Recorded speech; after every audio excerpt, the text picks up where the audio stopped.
వాగర్థావివ సంపృక్తవు వాగర్థ ప్రతిపత్తయే జగతఃపితరవు వందే పార్వతీ పరమేశ్వరవు. భక్త మహాదరి విజ్ఞప్తి.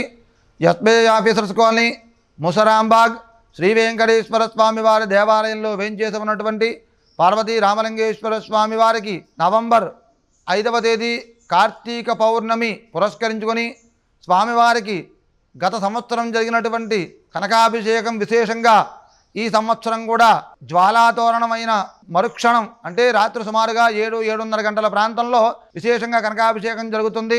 ఐశ్వర్యం ఈశ్వరాదిత్యేతు. ఐశ్వర్యాన్ని ఇవ్వాలంటే ఈశ్వరుడే ఇవ్వాలి. కుబేరుడికి నవనిధులిచ్చినా, లక్ష్మీదేవికి ధనాధిపత్యాన్ని ఇచ్చినా కూడా ఇచ్చింది పరమేశ్వరుడే. అటువంటి పరమేశ్వరుడు ఐశ్వర్యేశ్వర అవతారంలో కూడా మనకు దర్శనమిస్తూ ఉంటాడు. కాబట్టి ఆ కార్తీక పౌర్ణమి రోజున ఆ పరమేశ్వరుడికి విశేషంగా కనకాభిషేకం భక్తులందరి చేత కూడా నిర్వహించడం జరుగుతుంది.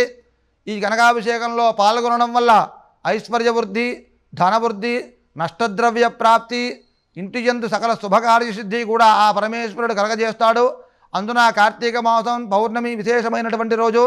ఈ యొక్క కార్యక్రమంలో పాల్గొనే భక్తులు ముందుగా తమ తమ గోత్రనామాలు 50 రూపాయలు చెల్లించి దేవస్థానం నందు నమోదు చేయించుకోగలరు. అలాగే వచ్చేటటువంటి భక్తులు 108 రూపాయలు చిల్లర కాయిన్స్ తీసుకురావాల్సి ఉంటుంది అభిషేకానికి.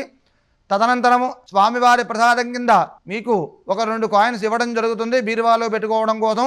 కాబట్టి భక్తులు గమనించి అధిక సంఖ్యలో ఈ కనకాభిషేకంలో పాల్గొని పరమేశ్వరానుగ్రహం చేత విశేష ఐశ్వర్యాన్ని పొందవలసిందిగా మనవి. స్వస్తి. స్టార్ వి భక్తి టీవీని సబ్స్క్రైబ్ చేసుకోండి, లైక్ చేయండి, షేర్ చేయండి.